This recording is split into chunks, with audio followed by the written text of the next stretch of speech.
got so motherfucking design on right now.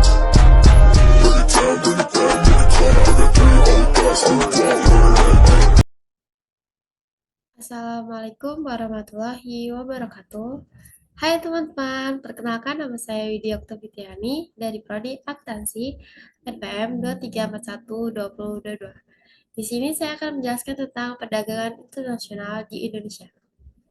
Indonesia memiliki wilayah yang strategis dan sumber daya alam yang melimpah, membuat perdagangan internasional menjadi bagian penting dari pertumbuhan ekonomi.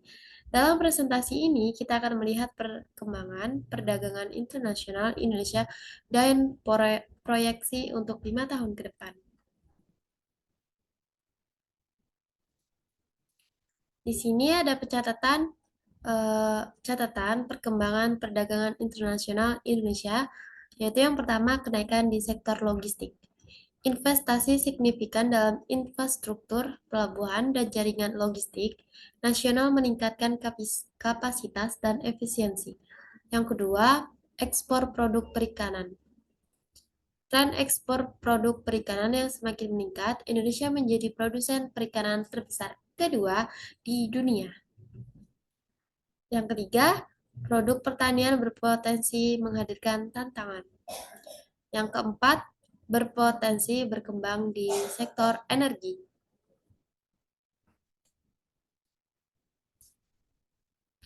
Tren perdagangan internasional Indonesia dalam 5 tahun terakhir, yaitu ada ekspor dan impor meningkat. Ekspor meningkat dari 168,79 miliar dolar pada tahun 2016 menjadi 180,4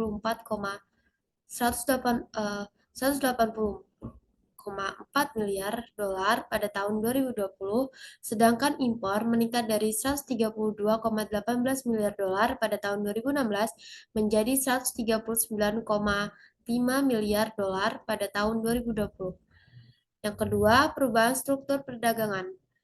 Perkembangan industri komputer, elektronik, dan mesin telah menjadi sektor ekspor terbesar di Indonesia. Yang ketiga, peningkatan kerjasama dagang. Indonesia telah menandatangani sejumlah perjanjian perdagangan internasional seperti ASEAN-China Free Trade Area dan Comprehensive Economic Partnership Agreement Indonesia-Jepang.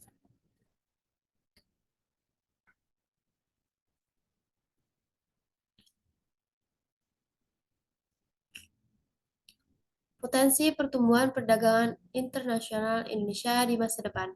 Yang pertama yaitu fokus pada ekspor produk halal. Indonesia diharapkan dapat memanfaatkan posisi sebagai negara dengan populasi muslim terbesar, menjadi pemimpin dalam memasarkan produk halal di pasar global. Yang kedua, Indonesia sebagai pusat produksi elektronik. Indonesia juga berharap untuk lebih memanfaatkan posisinya sebagai produsen terbesar produk elektronik, mendorong ekspansi di sektor komponen dan jasa layanan terkait. Yang ketiga, kerjasama dagang dengan negara lain. Kerjasama dagang dengan negara-negara seperti Amerika Serikat, Korea Selatan, dan Uni Eropa dapat membuka peluang baru bagi Indonesia untuk meningkatkan volume ekspor. Faktor-faktor yang memengaruhi pertumbuhan perdagangan internasional Indonesia yaitu kondisi ekonomi global. Situasi ekonomi global turut mempengaruhi perdagangan internasional Indonesia seperti perlambatan ekonomi Tiongkok. Yang kedua, peraturan dan standar internasional. Diperlukan upaya dalam memenuhi standar internasional pada produk impor dan ekspor. Yang ketiga, perkembangan teknologi.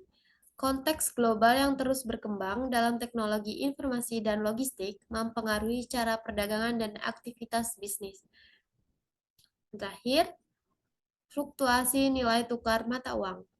Perubahan di pasar valuta asing, terutama kenaikan nilai dolar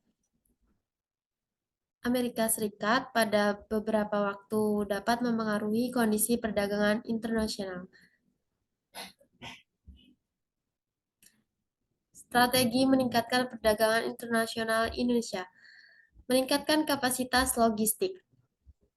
menambah investasi di pelabuhan. Yang kedua, memperbaiki infrastruktur transportasi darat yang terkait. Yang ketiga, optimasi alur barang. Mendorong ekspor produk halal, yaitu yang pertama memperkuat sertifikasi halal dalam proses produksi dan pengelolaan produk halal. Yang kedua, meningkatkan promosi halal di pasar global. Yang ketiga, mengembangkan kemitraan baru dengan perusahaan global untuk memasarkan produk halal. Menciptakan iklim investasi yang lebih menarik. Yang pertama yaitu memperkuat reformasi dalam hal pengaturan ekonomi, termasuk sistem perizinan, regulasi, dan perpajakan. Yang kedua, meningkatkan kepastian hukum dalam berinvestasi.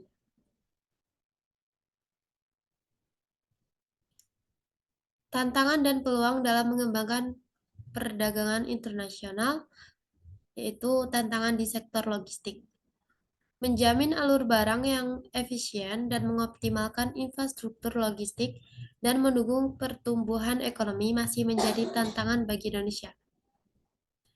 Peluang dalam sektor energi, ada banyak potensi dalam mengembangkan sektor energi dan menarik investasi asing, termasuk minyak mentah, gas alam, dan batu bara. Sekian dari video saya akhiri. Wassalamualaikum warahmatullahi wabarakatuh. Terima kasih sudah mau menonton video saya.